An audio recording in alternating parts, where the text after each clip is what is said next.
does Sam have what it takes to become the best in the world?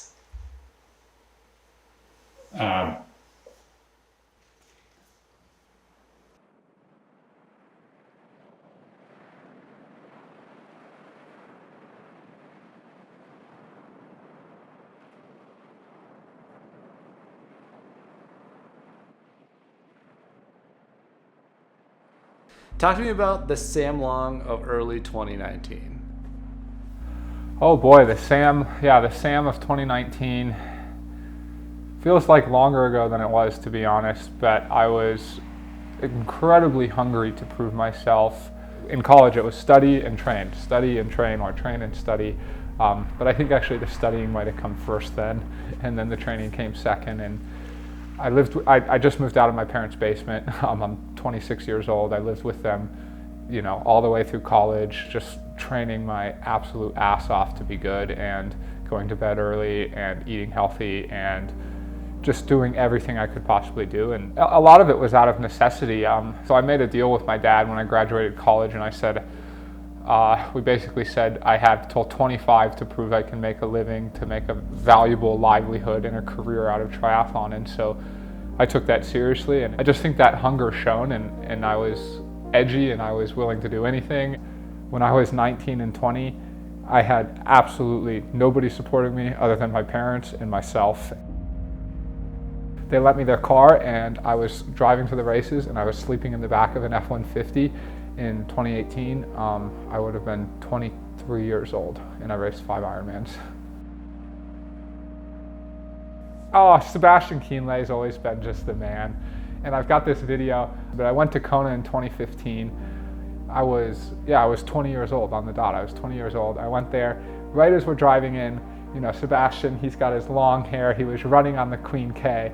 And literally I said, parents, pull over. And we stopped, and I was taking photos and selfies with him. And I mean, just the ultimate fanboy back then.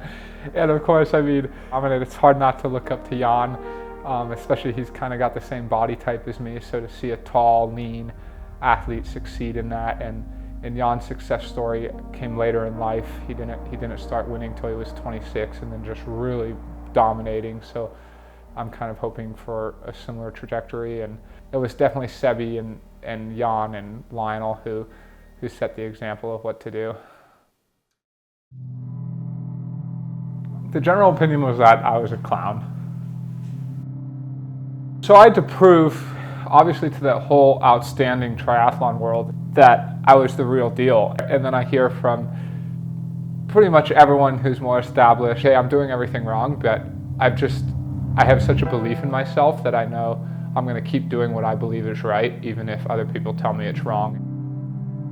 My passion got mistaken for cockiness. It's who I am, I guess, and I'm not going to lie, I do have a brashness side to me, but it's usually in fun and good-hearted spirit. I remember absolutely everything everyone says, and I use it as my little piggy bank of storage. And when things get hard, and when I get unmotivated, or anytime I go into a race week, I remember what those athletes said, and I remember who said it, I remember what they said, and I remember when I'm racing them, and it helps me go deeper to prove myself to them. Basically, I got called out for the exact comment, is that he trains like Tarzan and races like Jane, you know what I mean? Who can you easily beat? Sam Long in an actual race. Basically that they could easily beat me anytime. I think it went on to say too that I was the most obnoxious pro. Who's the cockiest triathlete? Someone who hasn't earned it. Nowhere near earned it. Someone like Sam Long. Yeah. I mean, at this point I feel somewhat bad because, to be completely honest, these guys, they kind of gave me a hard time, but now they're so much worse than me. In some ways I can understand. I mean, I didn't have that great of results yet, but I was training the house down. And I've always said there's a lag between the hard work you put in training and the good results you get in racing. So yeah, I will not forget that video ever. Didn't really let a lot of the comments affect me, I guess. I always felt deep within that I had what it took.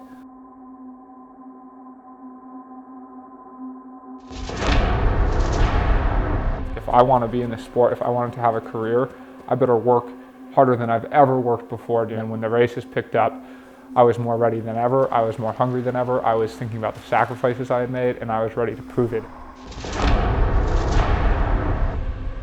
And it all kicked off at Bear Lake, which is like the race that nobody should ever remember, but anyone who is there, I promise, is going to remember that race for the rest of their life, because it was a one-of-a-kind race.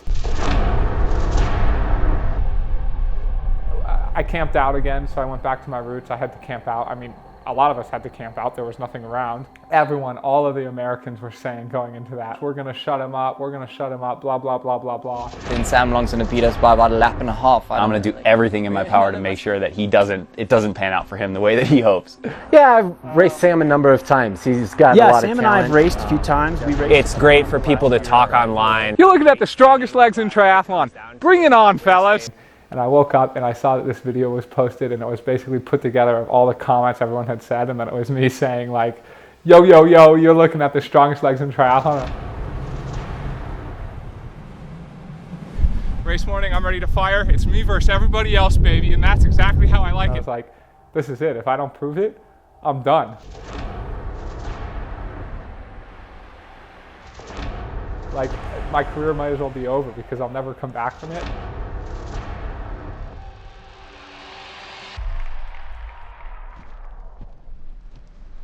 I went out and just had an absolute, I had an absolute heyday.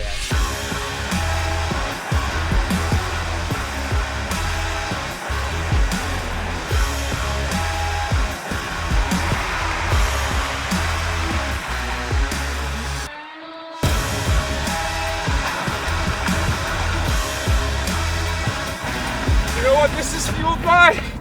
Yo, yo, yo! That's how it's done, baby. I had forgotten. He did comment with the fire emoji. I honestly almost read it like he's giving me the fire emoji, like, oh, good work, but now come mess with the big boy, and I'll show you how it's done.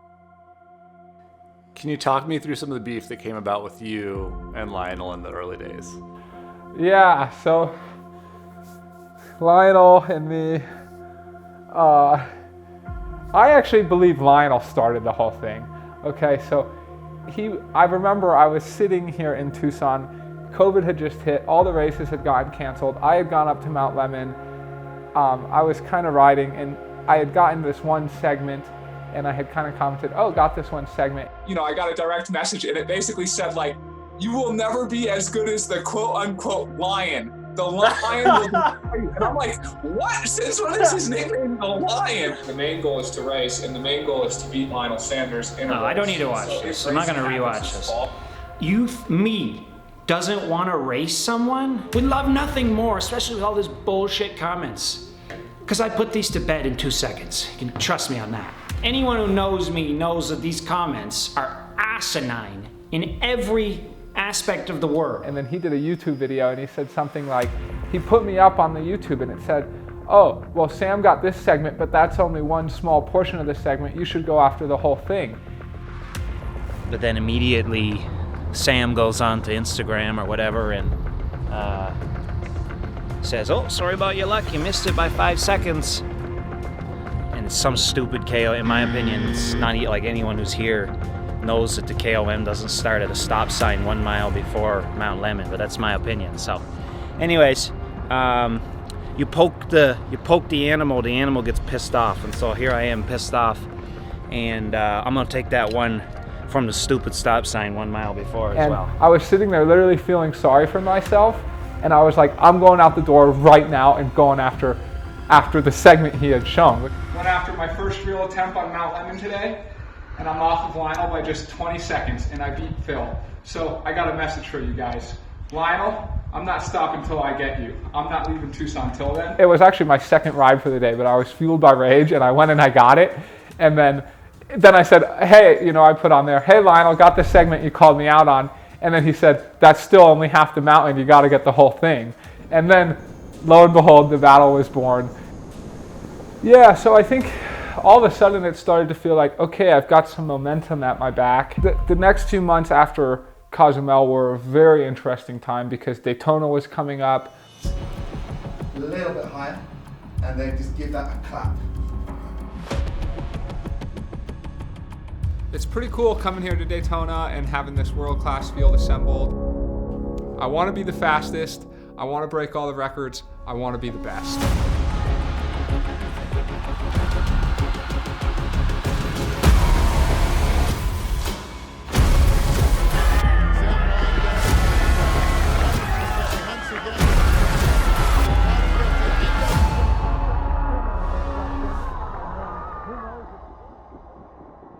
And all of a sudden, like, yeah, I was picking up a lot of followers. I was starting to have different new conversations with sponsors, and it started to feel like, okay, like suddenly I'm being talked about as a performer, not just the class clown. There was still very much this dialogue from the top athletes: we're gonna lap Sam at Daytona, and we're gonna prove to Sam that the big bare leg brawl wasn't anything and that he doesn't have what it takes. But I do know sponsors were taking notice, and a lot of fans were starting to follow me and give me encouraging messages and just saying, like, we really love the personality you brought. Oh, it's been so fun following you. And so it finally felt like I got a carrot instead of constantly getting the stick, getting, whipped. It was finally from fans like, wow, your personality is a shining gem in this sport, and we've really appreciated that. So that encouraged me to keep being me. Yeah, so St. George, there's races. Sometimes the winner of a race isn't, and let me be clear, at St. George, Lionel was both the winner of the race, but also a respected member of that race. But there's a lot of times where the winner of the race is not actually respected within the race. And I don't mean in the bigger triathlon community, but with how they race that individual race. They don't take polls. They basically use other people as their pawns or their toys, and then they might just out sprint someone at the end. And St. George, that whole day evolved. It was me and it was Lionel, and we were dealing all of the punches to everyone else, and everyone was going with our rhythm, but it was me and Lionel delivering all the punches, and we were just switching off, on that bike. It was, okay, I'm pulling, he's pulling, I'm pulling, he's pulling, and then we got on the run. I mean, it was the same thing. The final 4 miles was all downhill. I had a feeling I'd be able to catch him, and sure enough, I caught him with 5K to go, and then we ran, just stride for stride, and both just kept upping the tempo and upping the tempo. You want to think we could go faster, and then we just kept pushing each other and kept pushing each other. Lionel raced brilliantly. Then that final 400 meters, he put in this huge attack, huge surge, dropped me, and I just couldn't bridge up. And I've played that in my mind, a million times now, and would love to have another go at that final 2 minutes. Yeah, absolutely. I mean, I think the Lionel Sanders chapter was such a critical and important chapter in my life, but I've started to look past that chapter, and I look back and I reminisce on that chapter actually with great fondness. It was really fun. I can just see, the young, brash Sam, so eager to prove himself, so eager to do anything, and really trying to pick a fight. And that's what I was trying to do. I was trying to pick a fight to prove myself, and now that's not really what's needed. Not with Lionel, and maybe not with anyone right now. There's bigger fish to fry than Lionel for sure in this sport. The scale and the time lapse that things went from being like, okay, I'm, a nobody, I'm the class clown, to basically being your USA #1, you're representing the US. From Boulder, Colorado, Sam Long. At the biggest race of the year for the Collins Cup. All that happened in, a year basically, a little over a year, was like, okay, take this all in and soak it up and enjoy the ride. I've completely superseded everything I thought. There was definitely pressure, and I had a feeling my matchup at the Collins Cup was going to be tough. To the men, and Europe first of all, please.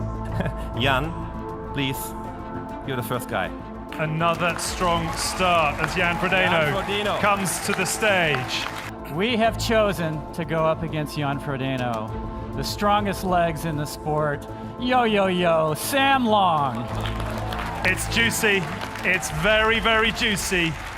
Truthfully, like at a above cognate level, I thought, or at a brain level, I thought, okay, I can beat Jan. But at a soul level, I didn't believe I could beat him. Well, yo, I should say. What's up? I got a question for you, Mr. Lionel. Who are you rooting for in this matchup? Are you rooting for Sam Long, the underdog, or are you rooting for Jan Frodeno, the GOAT? Sam, I love you, buddy. I love the underdog. Always rooting for the underdog. Jan, I love you too, buddy. But I hate to break it to you both. My money's on Sam Appleton. Hey Lionel, thanks very much for commenting on the battle you're not involved in. You're about 6 weeks late on the banter, but welcome to the club. Anytime you're ready, buddy. Anytime you're ready, come join the boys play. Jan's a genius. I mean, Jan is, the race doesn't start on race day. The race doesn't start when that gun goes off. It starts as early as you can get in the competitors' heads. And Jan understands this better than anyone else. I'm a race now, somebody's trying to have a crack, and it's cool. It's really interesting, you know, you build up a little reputation, and of course the young kids are coming up and smack talking. I think where I underestimated him is in his mind games. I knew the athlete he was, but I think he almost played this trick where he disarms me race week. I just saw Sam Long get in the water. I feel it's my duty as a former lifeguard to step in here and save him. We don't want any accidents. It's the first hottest cup ever, and we don't want any trouble. See if I can get it. Rodeo style. Yes! We saved him! We saved him! I need the lifeboat. That's right, man. We've done the safety. We leave no one behind. It's good to know you'll be there for me tomorrow. You know, it was like really nice. He just seemed so relaxed and so calm and just joking around. I thought like, oh, you know, maybe he's not like that serious about the race. And oh boy, was I wrong, because then he just unleashed fury on me. And so, yeah, I mean, certainly a misstep. If you're gonna race Jan, you have to be 100% on your A game. I mean, to be honest, the Collins Cup was just an absolutely embarrassing experience for me. And also, yeah, I mean, it was a bad day to have a bad day. And in we go. Conditions so different from when we had match one, when the women got this Collins Cup underway. You can see the water now, no longer beautiful and glacial. It is choppy out there. It's not that I didn't want to bring everything there, but I just didn't. I didn't do things right that week. Look at that gap immediately open. Jan Frodeno and Sam Appleton. And now Sam Long just has to limit that damage. I hemorrhaged so much time in this swim, something like 4 minutes and 50 seconds. You know, obviously getting a little rattled a little bit, having no one around me, not even being able to see where I was going. And but then I got on the bike, or I got out of the water, and I was kind of like, okay, let's see what you can do. And yeah, I just got nowhere. I didn't even get close. I didn't get any closer on the bike. And then I started the run, and I actually had a decent run. But again, I mean, Jan was just doing what Jan does, and he was out front, and he was showing me how it was done, and just didn't show up to perform at the level required. It sucks. I mean, I lost them in the first 15 meters of the swim and never got close again, so that was a humiliating experience. To be honest, I think what's really the most salient is getting my ass kicked. I mean, nobody can imagine what I went through in that Collins Cup, being the #1 ranked American, wanting to race Jan, wanting to, you know, really have this big matchup and at least swim close to him and give a fight. And even if I got beat, have a fight like I had at St. George, and then, you know, within 2 minutes of that, be so far back, and then just feeling like I let, you know, my teammates down, I let the USA down in the Collins Cup, and I let myself down, and I just focus on the pain of that moment, and that pain is greater than that, and I think about not having that pain in the future, and that's what gets me going. Yeah, I canceled Christmas, and what I've just started to realize now, and I realized this at the Collins Cup facing Jan, is there's no shortcuts. You have to put your time in, and talent is great and all, but hard work is what matters, and not just, okay, I work really hard 300 days of the year, and then, you know, I really celebrate. It's like I have to be committed all the time, and I have to sacrifice all that stuff, and I have to get my ass in the pool and swim to make up for that, and there's no time off. That has to happen basically 365 days a year. I mean, I have to be improving every single month or every single week in the swim in order to get to where I want to be. hard work is what matters. I guess I'm focusing on each individual race, and I'm kind of focusing on it as like a big battlefield, and I see each individual race as an individual battle, and I'm not focusing on the whole season as one thing because it would almost feel inconquerable, but I'm focusing on each race, and I know the plan. If I perform how I need to at each race, that's going to put me where I want to be. I think we're going to see me continue to improve, and I mean, the races are starting here soon, and I've been working hard in the dark, and people felt that I improved a lot last year, and I feel I've improved even more this year, and so it's all about that improvement curve, and once you've made it to the top, you know you can be at the top, and you know you belong at the top. Does Sam have what it takes to become the best in the world?